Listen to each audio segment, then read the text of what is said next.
Welcome to the Daybreak with Jeff Slakey podcast. I'm so happy you found us. Please subscribe, rate, review, and share this with your circle of influence. It's a collection of the interviews, news, and conversation during Daybreak with Jeff Slakey on I-Fiber One News Radio, KMAS, weekdays from 6 to 9. Good morning to you. Thursday here, the 6th of August. And Spencer, how are you doing this morning? I'm doing all right. Had some weird dreams I can't really remember, but I remember when I was having them. But having a good morning with some coffee otherwise. Thank you. Kaiser woke up around 2 or so. He came in. I heard him talking to Steph. He had a dream where he was either a Minecraft character or he was in a Minecraft world or something.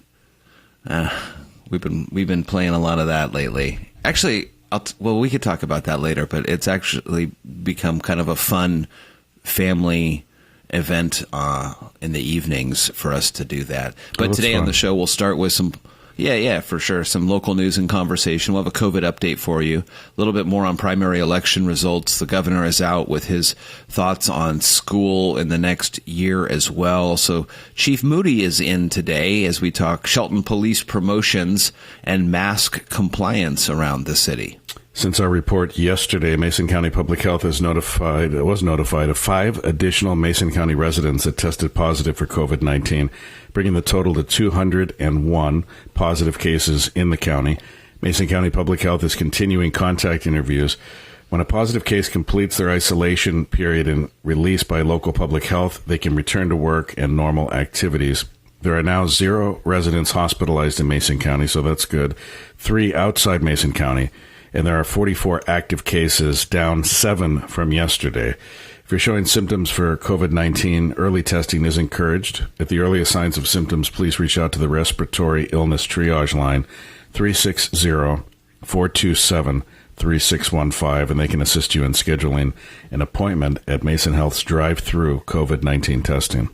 Governor says schools in the majority of our counties in the state should strongly consider online-only learning for students in the fall due to the coronavirus and canceling or postponing sports and all other in-person extracurriculars. Inslee made the announcement yesterday with the superintendent of public instruction for the state and the state's health officer. Authorities say the virus is still spreading too extensively, which saw the nation's first confirmed case we did here in late January. Since then, Washington has seen more than 59,000 confirmed cases of coronavirus and more than 1,600 deaths. Washington officials broke down their school recommendations into categories for counties deemed at high risk, moderate, and low.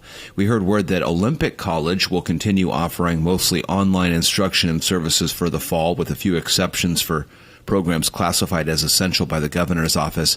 Registration for fall is currently underway. So it's August 6th now, Spencer, and this report we were just reading makes mention of that first confirmed case back in late January. Looking back at that time, I remember these first cases that you and I started reporting on, and this was about the time we start to see the numbers going up in Wuhan there over in China. This is at that time, as I was looking at it, I certainly didn't think it would be as it's expansive as it is now, obviously back in January. But I had a sense that this was going to be a lot worse than it was. I mean, thinking back now, and it's easy to play Monday morning quarterback and 20/20 Sure. vision and stuff like that. But just think back 8 months ago. Oh, yeah. And I remember the day. I remember where I was standing. They say people remember when Kennedy was shot, when we landed on the moon, what they were doing and stuff. I remember where I was when my notifications lit up on my phone that said Governor Jay Inslee has ordered all restaurants and bars to close, effective basically immediately until further notice. And I thought, wow. And I didn't even really fully understand what that meant, like not eating in a restaurant. You know what I mean? Curbside only. I mean, we didn't know what any of this stuff meant, but I'm like, is this for real? I mean, we're really closing every restaurant and bar in the state of Washington? And then, of course, other states were doing it in California. And it's so surreal to look back at those moments when it first started happening. And then none of us really foresaw that we wouldn't sit in a bar or a restaurant for months on end.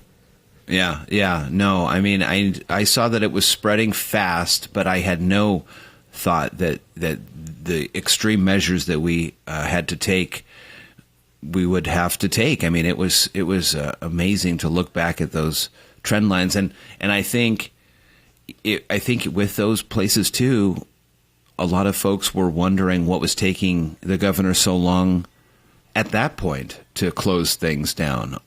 Or at least some other parts of industry. It's just amazing to look back at this year, 2020, and how up and down it's been.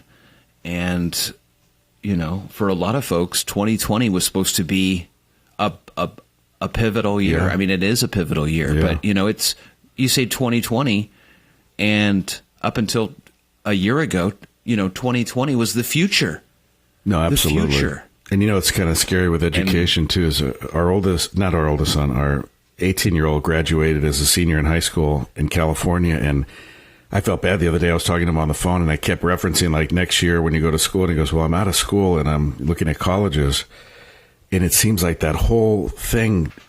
Obviously, it happened. They gave him his diploma, but things like that, right. Even they're milestones that weren't there. You know what I mean? It's like you time travel and, what if these people weren't born or this never happened? It's like the poor guy graduated high school along with obviously thousands of students, including many in Mason County and beyond. But just these milestones that were gone. And then Olympic College doing mostly online. We have a son at Olympic who he looked at colleges that were online and didn't choose them so he could have the experience of going in. You know what I mean? And now he's sort of taking them anyway. Yeah. It's almost the same as if he had taken online courses somewhere.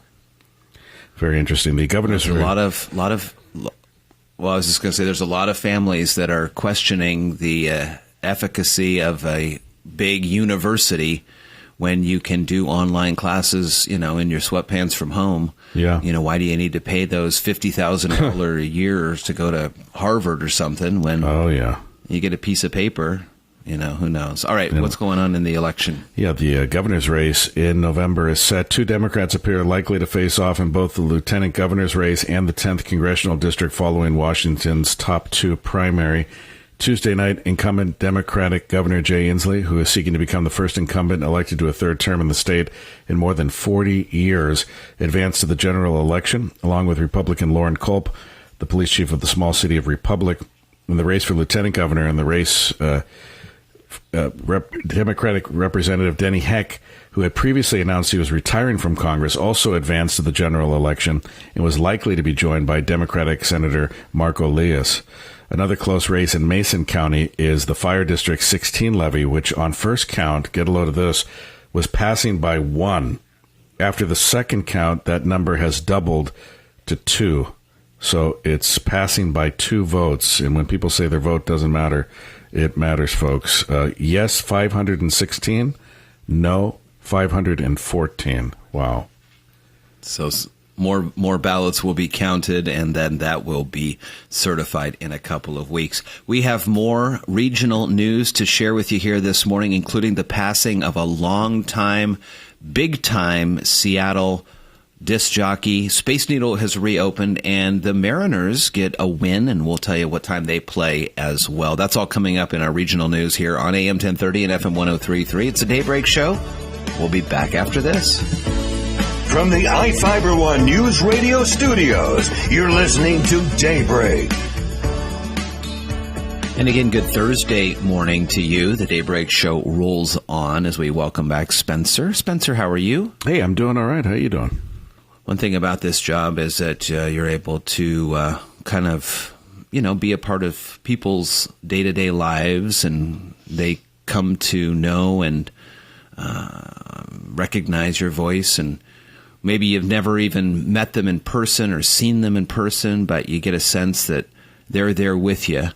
Longtime disc jockey, concert promoter, and Seafair race announcer Pat O'Day has passed away, 85 years young. Como reports that the family announced O'Day died Tuesday at his home in the San Juans.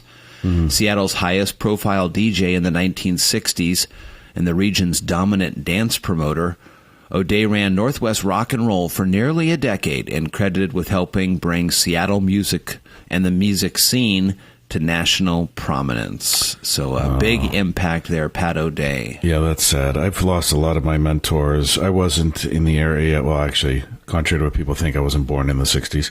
But I know that was a great time for radio DJs, and been losing a lot of my own mentors, similar to Pat O'Day, and it's sad that these iconic figures are passing away, but they really had an impact. I mean, this was a time when DJs were king, and music was king, and personality was king, and this was all before stations, ran off of hard drives, and there were no people around. I mean, these guys really made the station, These where guys, you get all those skills of your rubbing your records and having the needle ready to go. And, I spent time first in radio being able to spin some of those records. I mean, we had records at KGY, and it was a heck of a lot of fun. That's cool.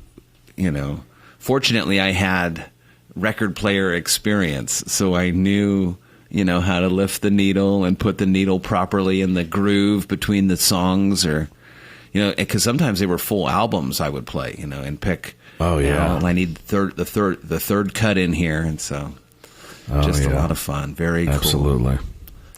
Have you been to the Space Needle yet? I haven't since. I'll be honest with you, since I was a kid. I think.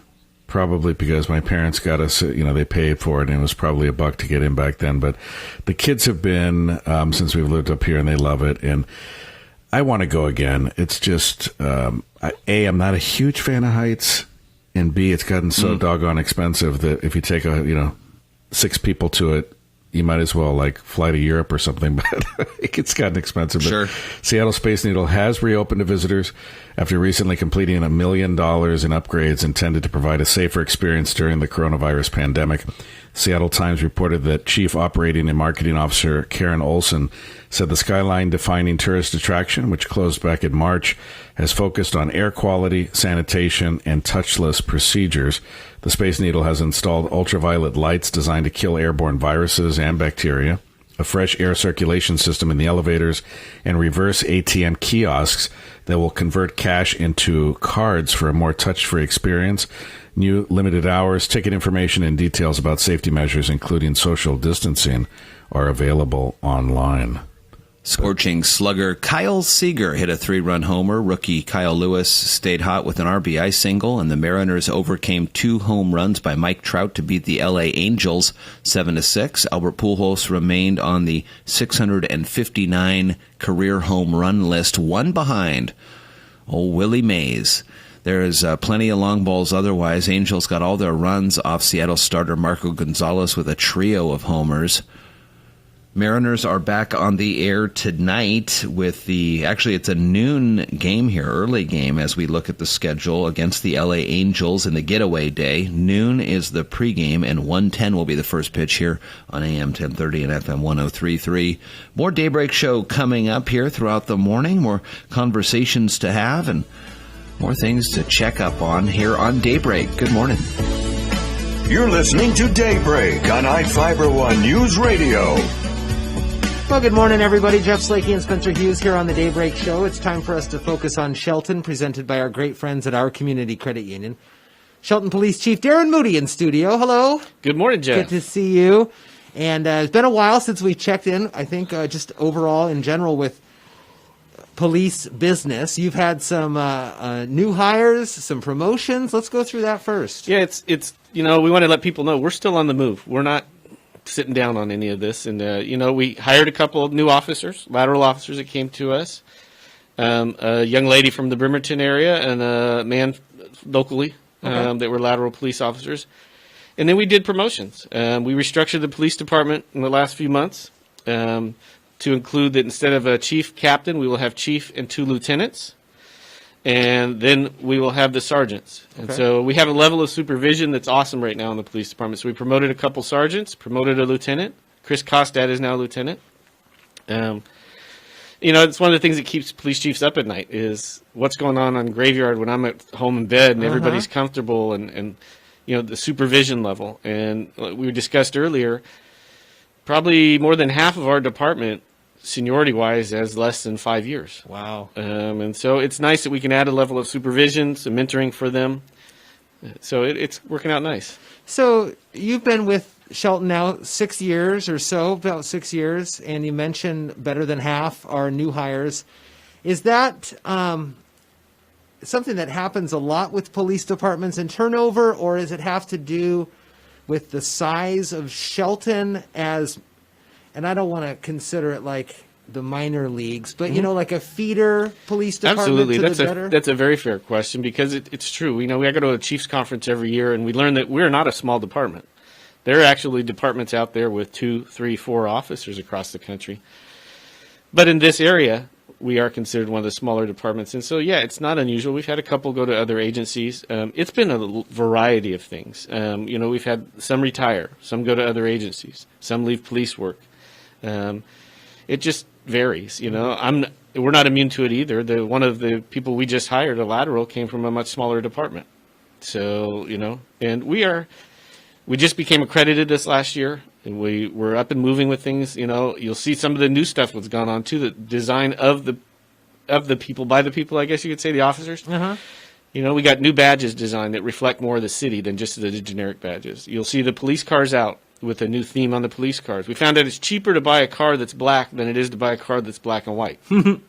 So for the same, less than the normal cost, we can get a car and just put the stickers on. And they designed it. The officers down there came up with that design, and we moved forward. So some good changes going on down there. How has the police force been over the last few months with coronavirus and, I guess, crime overall, and then how the officers are feeling and doing their daily interactions with people? Yeah, it is a challenge. It is definitely a challenge with all the things we deal with on a normal basis as it is, and then to try and deal with this going on right now. I will tell you this community has been outstanding. The support that's come out of this community for its police department, head and shoulders above what anything else has seen. It's been incredible to watch. But it's like anybody else. We're prone to depression. We're prone to, woe is me. And, the hard parts are we go to crime scenes and things like that, and we don't know who is infected, who's not infected. We take the measures we can. Sometimes we're able to put on protective gear. Sometimes it happens too fast, and can't put on all the protective gear, So it becomes definitely a challenge. If I remember correctly, as March came about, we talked, and you were able to get the police department with quite a lot of PPE. I would imagine that's all probably been burned through, but how is it continuing? The supplies are still fine and there's no concerns? Yeah, during that first few months, everybody was scrambling. Yeah. And we were able to go to outside vendors that wouldn't normally supply police departments, and we were able to get most of our PPE in a timely manner. And it's held out. We're doing okay. And then you have, like my mask here, somebody in the community knew I was a 49er fan. The next thing you know, they were delivering a 49er mask to me down there, We're finding out all kinds of different things about this every day we meet, and so I'm feeling pretty comfortable that we have the appropriate PPE we need, but you never know. Things are changing day to day. And then, so let's talk about masks and face coverings and the compliance by Shelton residents. And I know that it's been more of an enforcement, not an educational campaign versus an enforcement campaign. But there have been large gatherings and here and there over the last couple of months. Do you think there'll be a time where you'll move past the educational and it's now time to actually enforce some of these rules for the safety of everyone? If you'd asked me that 3 months ago, I'd have said no. And today, I don't know. Yeah. The rules, the governor just came out with more rules and changed them again. Mm-hmm. And so us just trying to keep up with the rules is hard enough. I'd like to think in this size community, talking to people has worked well. Even the businesses, we get calls every once in a while that a local restaurant or a bar will have, too many people in it, or, and the owners and managers have been pretty good with us. But like I say, this is up to us to stop. Yeah. I can't arrest people all day long for those type of things. It's not going to fix the problem. We're going to fix the problem. Yeah. Shelton Police Chief Darrin Moody here for the Focus on Shelton. It's presented by our great friends at Our Community Credit Union.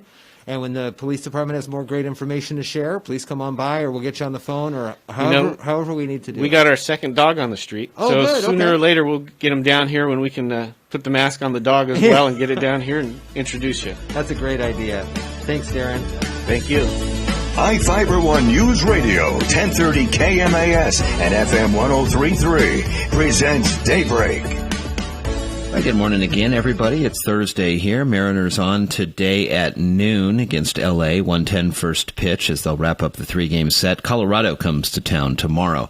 Good morning, Spencer. Hey, good morning. What's going on?